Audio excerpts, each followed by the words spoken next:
Well, check this out. We've got perfect driving conditions. Couldn't ask for anything better, right? Dead stop in both directions. Notice there's no cars coming. The guy I got on the CB and asked about it, and he said he heard the reason is there's moose in the area. There's moose on the road. I'm on, by the way, I'm on I-80 in Utah going down Parley's, which is a pretty infamous downgrade. And I guess there's moose in the area. By the way, just look at those mountains and everything. Too bad there's no moose right here to film. Well, that's just a day in the life of a truck driver. Moose on the loose. And that's what this video is about. It's just a couple of 2-3 little situations that we deal with regularly that's just a pain. The moose, narrow roads is going to be the next thing that you see, and then I'm in Compton, California, and I'm trying to figure out how am I going to get into this driveway on a narrow street and kind of a tight yard. You'll see. So no use in me setting it up anymore. Let's get started. Now, one of the things that we have to deal with sometimes is narrow roads, especially in small towns. I think this was Greeley, Colorado, and you see there's no shoulder. We use that shoulder like when we need to turn right, but in this case, there was no shoulder. So I'm not turning here on 26. I got to go a block down to 25th. So the only thing to do is go slow, wait for all the cars in the left-hand lane to clear, and swing into the left-hand lane. Keep an eye on the right-hand lane because cars will try to pass you on the right and come around you because they're impatient. Then hope that nobody's coming up the street because you got to swing into their lane again right there. See, nobody was coming. I got lucky. And when you turn and it's a residential neighborhood, now my delivery was on the corner behind the store to the left that you can't see. But, oh, you just pray that everything goes right when you're around a residential neighborhood. Okay, 1/2 mile. I'm looking for top hay. So I think the best thing for me to do would just be to pull against the curb with my flashers on, get out, survey the situation, and then figure it out from there. The good news is there's no traffic on this street. So when I blindside back, it shouldn't be too much of a problem. But we have to see if this place, I got a 7 a.m. appointment and it's 6:34 right now.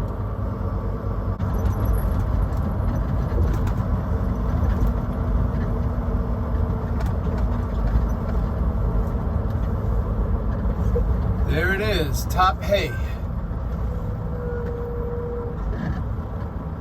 And if we look, the gate's closed, so they're not open yet. Maybe I should start my blind side back right now and just be, I don't know what the best thing to do is. Should I back in the driveway and just wait? Because there's going to be employees that come in and park in these spots right here. So maybe I should just stay on the street. I'm waiting for them to open, but let's assess the situation while we have the time. I'm definitely going to have to do a blindside back into this driveway. So I've got room, luckily. So what we're going to do is pull forward and then start pointing the nose of our truck towards this billboard, or towards the pole of that billboard. The problem is with the limited room to swing the front of the cab this way.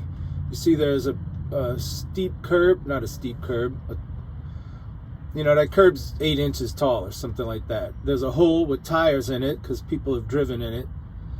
And I know people have driven in it because, look, there's a big rut in the grass, and if you follow the rut around, it leads straight to that hole. Here comes this guy. He's probably in the same situation as me. He's got to deliver here, and he's trying to figure out what he's going to do. All right, well, with him there, that makes it exponentially harder for me if he doesn't. if he doesn't pull up enough. I need a little bit of... Okay, good. He's pulling up pretty far. Yeah, now he's backing up. So he's going to back up all the way to the curb. Please don't, to make it as hard as possible for me. Remember, I need that room. Yep, look, he's coming literally to the edge of the driveway to make it as hard as possible for me. Now he's pulling forward. What is this guy doing? All right, stop right there. Yeah, that's good. That's good. Stay right there, please. All right. I might get out and go talk to him. Hopefully he speaks English. And maybe he's been here before and has some tips. Okay, they're just opening the gates. And it looks like there's multiple docks that you just back straight into. 1, 2, 3 of them. So I guess they can take 3 trucks at a time. And here comes this driver. He's the guy that got here after me. He's bringing his paperwork, so I wonder if that's what I'm supposed to do. I tried to talk to him, but he doesn't speak English, so that was no help. Here comes another driver with his paperwork, so let me go do that before they cut me in line. Now this guy's pulling in there, not backing in. Supposedly there's enough room to turn around.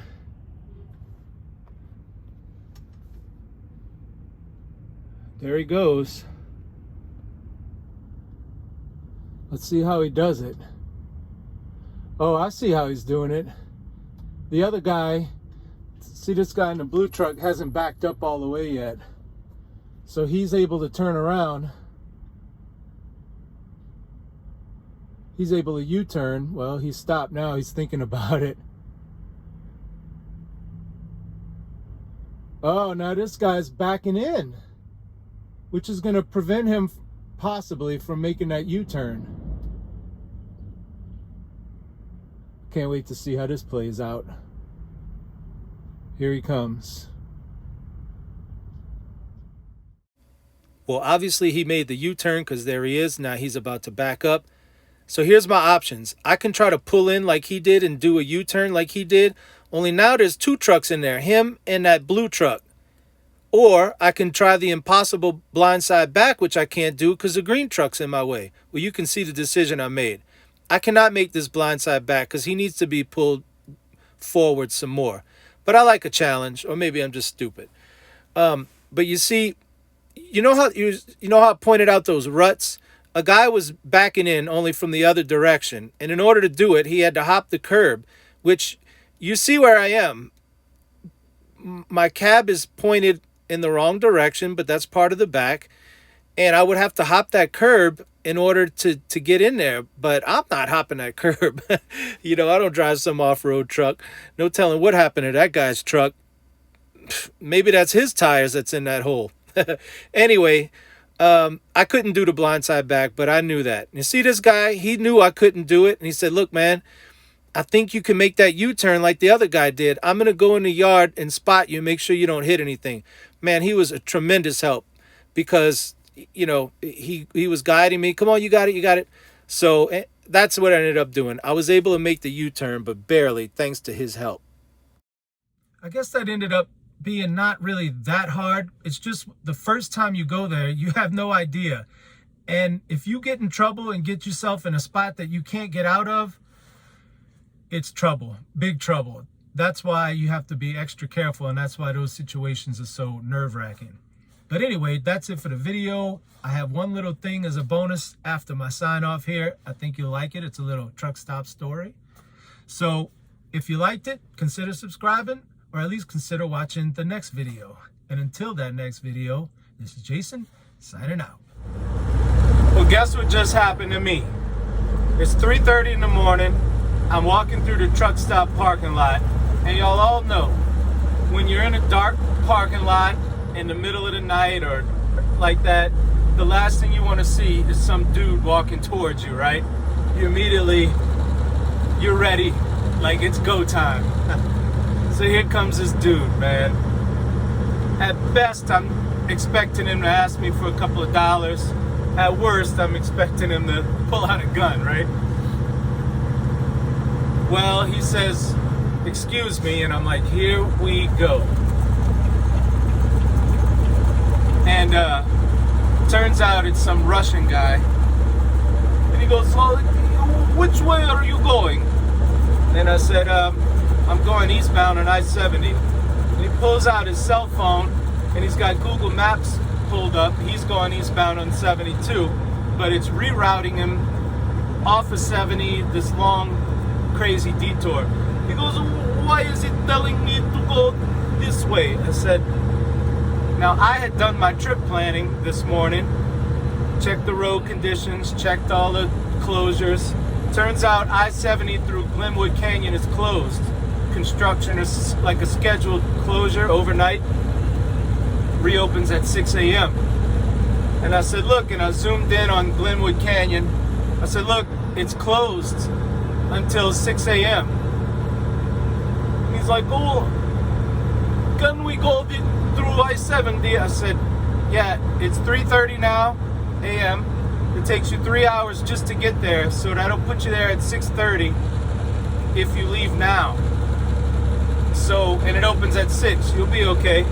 I'm going that way. But why? He goes, I don't want to take this other route. I said, you don't have to. It'll be open. You'll be fine. He goes, how do you get this information? And I wanted to say, look, comrade, you just take the phone that you have in your hand and go to CDOT or, just I-70 road closures or whatever. But I didn't say that, of course. So I pulled out my phone and I showed him where I got the information. Boy, he was so happy.